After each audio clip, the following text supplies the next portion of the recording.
Hello friends, welcome to सरकारी jobs official YouTube channel. आज की इस वीडियो में हम बात करेंगे एसएससी स्टाफ सिलेक्शन कमीशन की new recruitment notification, form eligibility और फॉर्म फिलअप प्रोसेस के बारे में, जो कि निकाली गई है sub inspector in Delhi police and central armed police forces CAPF में। क्या एलिजिबिलिटी क्राइटेरिया है, कौन कौन अप्लाई कर सकता है, कंप्लीट डिटेल्स इस वीडियो में हम डिस्कस करने वाले हैं और कैसे आप अपना फॉर्म जो है वो स्टेप बाय स्टेप भर पाएंगे। कंप्लीट डिटेल्स इस वीडियो में हम डिस्कस करेंगे। तो आगे बढ़ने से पहले अगर आपने हमारे चैनल को अभी तक सब्सक्राइब नहीं किया है तो चैनल को सब्सक्राइब करें, प्लीज़ वीडियो को लाइक करें ताकि आगे आने वाली सारी नोटिफिकेशन आप तक पहुंच सकें। चलिए बात करते हैं इसके एलिजिबिलिटी क्राइटेरिया की। तो आप अपनी स्क्रीन पर देख पा रहे हैं, ये इसका ऑफिशियल नोटिफिकेशन है।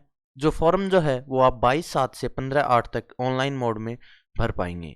अगर और इसके एलिजिबिलिटी क्राइटेरिया की हम बात करें तो चलिए मैं डिटेल में आपको बताता हूँ। तो जो इम्पोर्टेंट डेट्स हैं वो मैं ऑलरेडी आपको बता चुका हूँ। 22/7 से आप 15/8/2023 तक फॉर्म भर पाएंगे। अगर करेक्शन डेट की बात करें तो 16 और 17 अगस्त को आप अपने फॉर्म में करेक्शन जो है वो कर सकते हैं। SSC CPO-SI एग्जाम डेट जो है वो अक्टूबर में आपकी रखी गई है। एप्लीकेशन फीस की अगर हम बात करें तो अनरिजर्व्ड OBC कैंडिडेट के लिए 100 रुपये, SC ST PWD BD और फीमेल कैंडिडेट के लिए कोई भी फीस नहीं रखी गई है। एज लिमिट की अगर हम बात करें तो मिनिमम एज 20 साल और मैक्सिमम एज 25 साल आपका होना चाहिए और एज रिलैक्सेशन आपको गवर्नमेंट रूल्स के अकॉर्डिंग दिया जाएगा। अगर बात करें टोटल वैकेंसीज की तो सब इंस्पेक्टर दिल्ली पुलिस में 109 वैकेंसी हैं और ऐसे करके टोटल 1714 वैकेंसी CAPF में है। आगे अगर इसके एलिजिबिलिटी क्राइटेरिया की हम बात करें तो सभी जो पोस्ट हैं उनके लिए अप्लाई करने के लिए आपके पास ग्रेजुएशन पास आउट अगर हैं तो आप इसके लिए एलिजिबल हैं, एप्लीकेबल है। कैसे आपको अप्लाई करना है, चलिए स्टेप बाय स्टेप इस वीडियो में आपको बताते हैं। सबसे पहले वीडियो डिस्क्रिप्शन में आपको इस साइट का लिंक मिलेगा। यहाँ पर आपको या तो अगर आपने पहले कोई भी SSC का फॉर्म लगाया है तो आपको डायरेक्टली लॉगिन करना है, अदरवाइज आप न्यू यूज़र पर रजिस्ट्रेशन करके नया रजिस्ट्रेशन आप कर पाएंगे, जिसके लिए ऑलरेडी मैंने एक वीडियो बना रखी है। अगर आपको फिर भी डाउट है तो आप कमेंट बॉक्स में पूछ लेना। अगर आप अपना रजिस्ट्रेशन नंबर या पासवर्ड जो है वो फॉरगेट भूल गए हैं तो आप फॉरगेट पासवर्ड पे क्लिक करके अपना रजिस्ट्रेशन नंबर या फिर पासवर्ड जो है वो गेन कर सकते हैं। फिर आपको यहाँ यूज़र नेम में अपना यूज़र नेम डालना है, पासवर्ड में पासवर्ड डाल के ये कैप्चा फिल करके आपको लॉगिन पे क्लिक करना है। जैसे ही आप लॉगिन होंगे आपका डैशबोर्ड जो है वो आपको यहाँ पर ओपन होके आ जाएगा। यहाँ पर आप देख सकते हैं sub inspector in Delhi police and central armed police force examination 2023। सबसे पहले आपको यहाँ पर अप्लाई पे क्लिक करना है। जैसे आप अप्लाई पे क्लिक करेंगे आपके सामने आपका जो पोर्टल है वो ओपन होके आ जाएगा। यहाँ पर सबसे पहले आपको पूछ रहा है, do you belong to caste not included in central list of OBC। अगर आप OBC से बिलोंग करते हैं और आपकी जो कास्ट है वो सेंट्रल लिस्ट में नहीं है तो आपको यहाँ से येस और नो में सेलेक्ट करना है। तो आप येस और नो में सेलेक्ट कीजिए, फिर दोबारा से आपको यही जो है येस और नो में सेलेक्ट करना होगा कि अगर आप OBC में हैं लेकिन EWS जो है उसमें नहीं है तो आपको येस और नो इसमें सेलेक्ट करना होगा। अगर आप डिपार्टमेंटल कैंडिडेट हैं दिल्ली पुलिस में तो येस सेलेक्ट कीजिए, अदरवाइज आपको नो सेलेक्ट करना होगा। उसके बाद अगर आप NCC सर्टिफिकेट आपके पास है तो आप येस और नो में सेलेक्ट कर सकते हैं। फिर उसके नीचे आपको जो है अगर आप ये सेलेक्ट करते हैं तो आपको अपनी NCC सर्टिफिकेट की जो डिटेल है वो यहाँ पर देनी होंगी। फिर आपको अपना एग्ज़ाम सेंटर जो है वो चूज़ करना होगा। एग्ज़ाम सेंटर आपको 3 सेंटर जो है वो चूज़ करने पड़ेंगे। आप अपने अकॉर्डिंग 3 एग्ज़ाम सेंटर चूज़ कर सकते हैं। फिर अगर आप एक्स सर्विसमैन हैं तो आप येस और नो सेलेक्ट कर सकते हैं। फिर अगर आप येस करते हैं तो आपको date of joining, date of discharge या अपनी डिटेल्स जो हैं वो देनी होंगी। अगर आप एज रिलैक्सेशन आपको चाहिए तो आपको ये सेलेक्ट करना है और कौन सी कास्ट से बिलोंग करते हैं, OBC जनरल जिससे भी आप बिलोंग करते हैं वो यहाँ पर आपको सिलेक्ट करना होगा। फिर उससे आगे आपका हाईएस्ट क्वालिफिकेशन क्या है, उसके लिए मिनिमम जो ग्रेजुएशन पास है तो आपको यहाँ पर BA है, BSc है, जो भी है आपकी क्वालिफिकेशन है वो आपको यहाँ पे सिलेक्ट करनी होगी।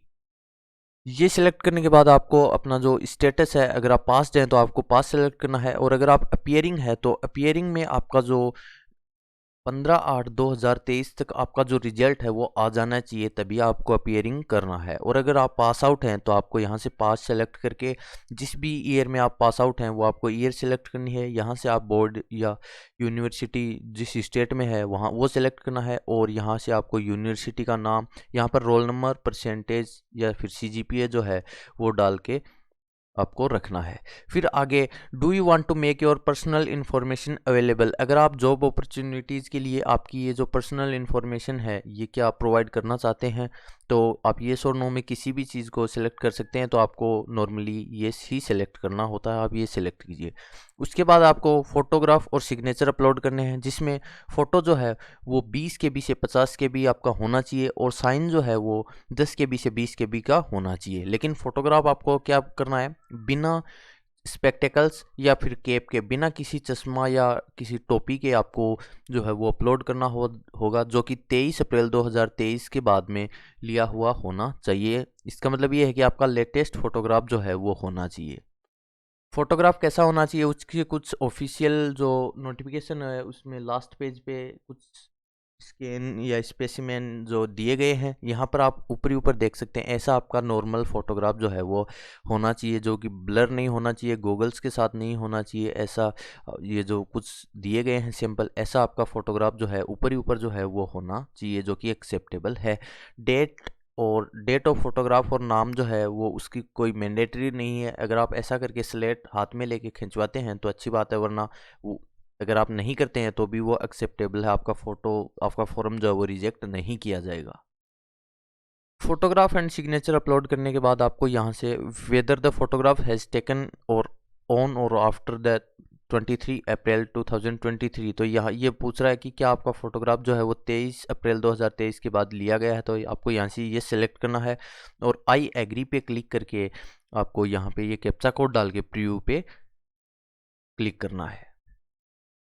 जैसे ही आप प्रीव्यू पे क्लिक करेंगे आपके फॉर्म का जो प्रीव्यू है वो आपके सामने आ जाएगा। यहाँ पर आपको अगर लगता है कि आपने कंप्लीट डिटेल जो है वो एकदम सही दी हैं तो आप सबमिट पे क्लिक करेंगे। अदरवाइज आपको लगता है कि कोई आपने मिस्टेक कर दी है तो आप एडिट या मॉडिफाई पे क्लिक करेंगे। जैसे आप सबमिट पे क्लिक करेंगे ये आपको फाइनल जो है वो कंफर्मेशन के लिए पूछेगा।